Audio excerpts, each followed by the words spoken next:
नमस्कार दोस्तों, स्वागत है आप सबका अपने चैनल टीचर अपडेट 247 पे। साथियों, इस वीडियो में मैं आपको 3 से 4 अपडेट ऐसा देने वाला हूं जिसकी जानकारी वर्तमान में सभी कार्यरत शिक्षकों के लिए अति आवश्यक हो जाता है। साथियों, सबसे पहली खबर की तरफ अगर रुख करें तो जैसा कि आप सब जानते हैं कि कल दिनांक 2 अक्टूबर को 7th पे स्केल लागू करने के लिए एक बहुत बड़ा ट्विटर कैंपेन रखा गया था और उससे जुड़ी हुई कुछ खबरें आ रही हैं सामने। या ये बोलिए कि वो जो 7th पे का जो ट्विटर कैंपेन रखा हुआ था उसका क्या एक इम्पैक्ट पड़ा है, क्या क्या बातें की गई है लोगों के द्वारा, उसका एक झलक मैं आप सबको दिखाने जा रहा हूँ। सबसे पहले अगर बात की जाए तो यहाँ पे देखिए, ये जो ट्विटर हैंडल है, एक्स हैंडल जिसको अब बोला जा रहा है, ये है बेसिक शिक्षा खबर यूपी, यानी ट्वीट यूपी से भी आया है। आप सोच सकते हैं कि बिहार के जो शिक्षक हैं कितने निगेटिव हैं और यूपी की तरफ से हमें सपोर्ट आ रहा है।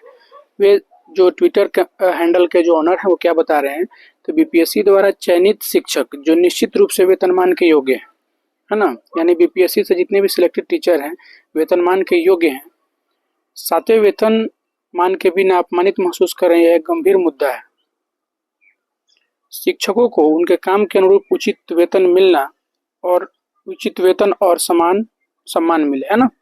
उम्मीद है चुनाव पूर्व आप ये घोषणा कर देंगे। अब साथियों, इसमें ये नहीं सोचना है कि ये जो है विद्यालय अध्यापक यानी टीआरई 1, टीआरई 2, टीआरई 3 शिक्षकों के लिए ट्वीट किए हैं, इसमें तो नियोजित विशिष्ट कहीं है ही नहीं। ये जो ट्विटर हैंडल के ऑनर हैं ये खुद विद्यालय अध्यापक हैं, इन्होंने अपनी चिंता व्यक्त की है। साथियों, और भी अपडेट है, आगे चलते हैं।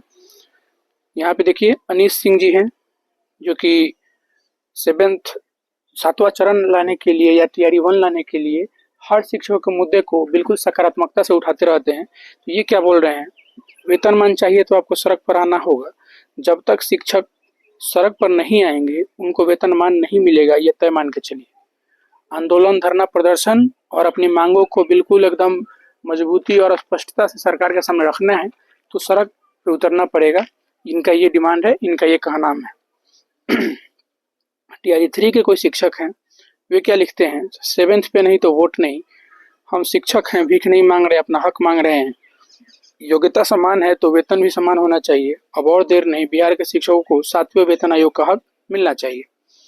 नेक्स्ट अगर देखा जाए तो मनोज मल्याणी जी, मुख्यमंत्री जी के एक्स हैंडल से एक ट्वीट आया, उस पर क्या बोल रहे हैं कि वित्त रहित शिक्षकों के लिए बड़ा ऐलान, वित्त रहित शिक्षकों के लिए सहमति बनी, वेतन अन्य सुविधाओं के लिए उच्च स्तरीय समिति, संस्कृत विद्यालय और मदरसों के शिक्षकों को भी लाभ, सहायक अनुदान और वेतन भुगतान की होगी समीक्षा, वित्त अनुदानित संस्थानों को मिलेगा स्थायी समाधान, शिक्षकों और शिक्षकेतर कर्मियों को मिलेगा लाभ।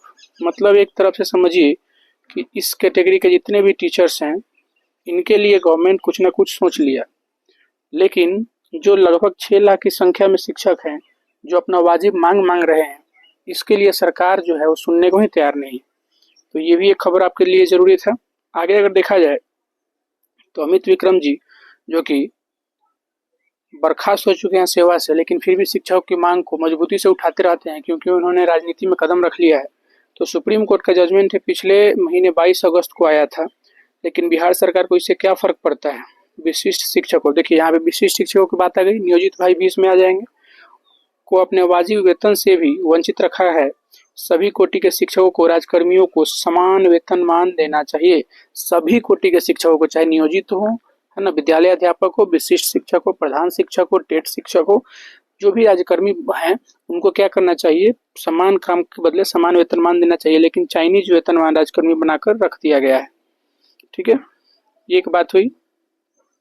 आगे अगर देखा जाए तो शिक्षकों को सम्मानजनक वेतन नहीं देना देश के ज्ञान के महत्व को घटाता है। ये जो है सुप्रीम कोर्ट ने कहा था नई दिल्ली में। देखिए, सुप्रीम कोर्ट ने कहा था इससे देश की बौद्धिक पूंजी का निर्माण करने वालों की प्रेरणा शक्ति कमजोर होती है। ठीक है, यानी सुप्रीम कोर्ट खुद बोल चुका है कि टीचर को अगर उनके वाजिब हक के अनुसार वेतन आप नहीं देते हैं तो इससे बड़ा दुर्भाग्य क्या हो सकता है। नेक्स्ट अगर देखा जाए तो ये टीआरई 4 के लिए अपडेट है। तो यूपीएससी टीआरई 4.0 का 3rd फेज आंदोलन दिलीप सर के नेतृत्व में घोषणा हो गया है, जो कि 4 अक्टूबर को यानी कल के डेट में पटना के सभी भाई बंधुओं को पहुंचना है। आंदोलन को कमजोर करने के लिए कुछ लोग निर्लज इंसान कोशिश कर रहे हैं, ये तो गलत बात है। कोई अपना हक मांग रहा है तो इसमें किसी तरह का कोई अरंगा नहीं डालना चाहिए। तो आंदोलन को कमज़ोर करने के लिए कुछ निर्लज इंसान कोशिश करें, लेकिन हम लोगों को किसी के झांसे में नहीं आना है। यानी 4 अक्टूबर को DRE-4 के भी साथी जो है अपने आंदोलन के लिए कमर कस लीजिए। जबकि आप सब जानते हैं कि 5 अक्टूबर को विश्व शिक्षक दिवस के दिन भी पूरे बिहार के शिक्षक समाज के लिए बिहार प्राथमिक शिक्षक संघ के द्वारा एक विशाल धरने प्रदर्शन का आयोजन है, क्योंकि 4 तारीख तक सरकार को 11 सूत्रीय मांग का एक लेटर सौंप दिया गया है। 4 तारीख तक सरकार को एक डेडलाइन दिया गया है।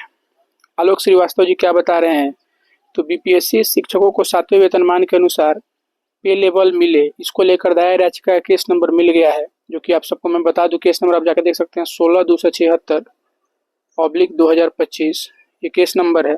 अक्टूबर में सुनवाई की संभावना है। साथियों 7 अक्टूबर को सुनवाई का हियरिंग का डेट मिल चुका है। ये एक अपडेट हो गई। अब आज जो आप देख सकते हैं, तो आज है 3 अक्टूबर। 3 अक्टूबर को शिक्षकों के लिए आखिरी उम्मीद, 3 कैबिनेट बैठक। ये उम्मीद लगाइए आपकी आचार संहिता लगने से पहले लगभग ये लास्ट या सेकंड लास्ट कैबिनेट बैठक होगी। इसमें उम्मीद है कि टीचर्स के लिए कुछ निकल के सामने आए। तो अध्यापक मंच बिहार जो है अपने एक्स हैंडल से ट्वीट किया है कि 3 अक्टूबर जो है शिक्षकों के लिए एक राहत भरी खबर हो सकती है। यानी आज का जो दिन है वो कैबिनेट बैठक से कुछ हमारे लिए पॉजिटिव अपडेट निकल के सामने आ सकते हैं। तो ये एक अपडेट है। तो साथियों इस वीडियो में इतना ही। उम्मीद है वीडियो आपको पसंद आया होगा। प्लीज़ आप चैनल को एक सब्सक्राइब कर दीजिए, एक लाइक कर दीजिए, अपने दोस्तों के साथ शेयर कर दीजिए। मिलते हैं नेक्स्ट वीडियो में एक नए टॉपिक को लेकर। तब तक आप खुश रहें, स्वस्थ रहें। जय हिंद, जय भारत।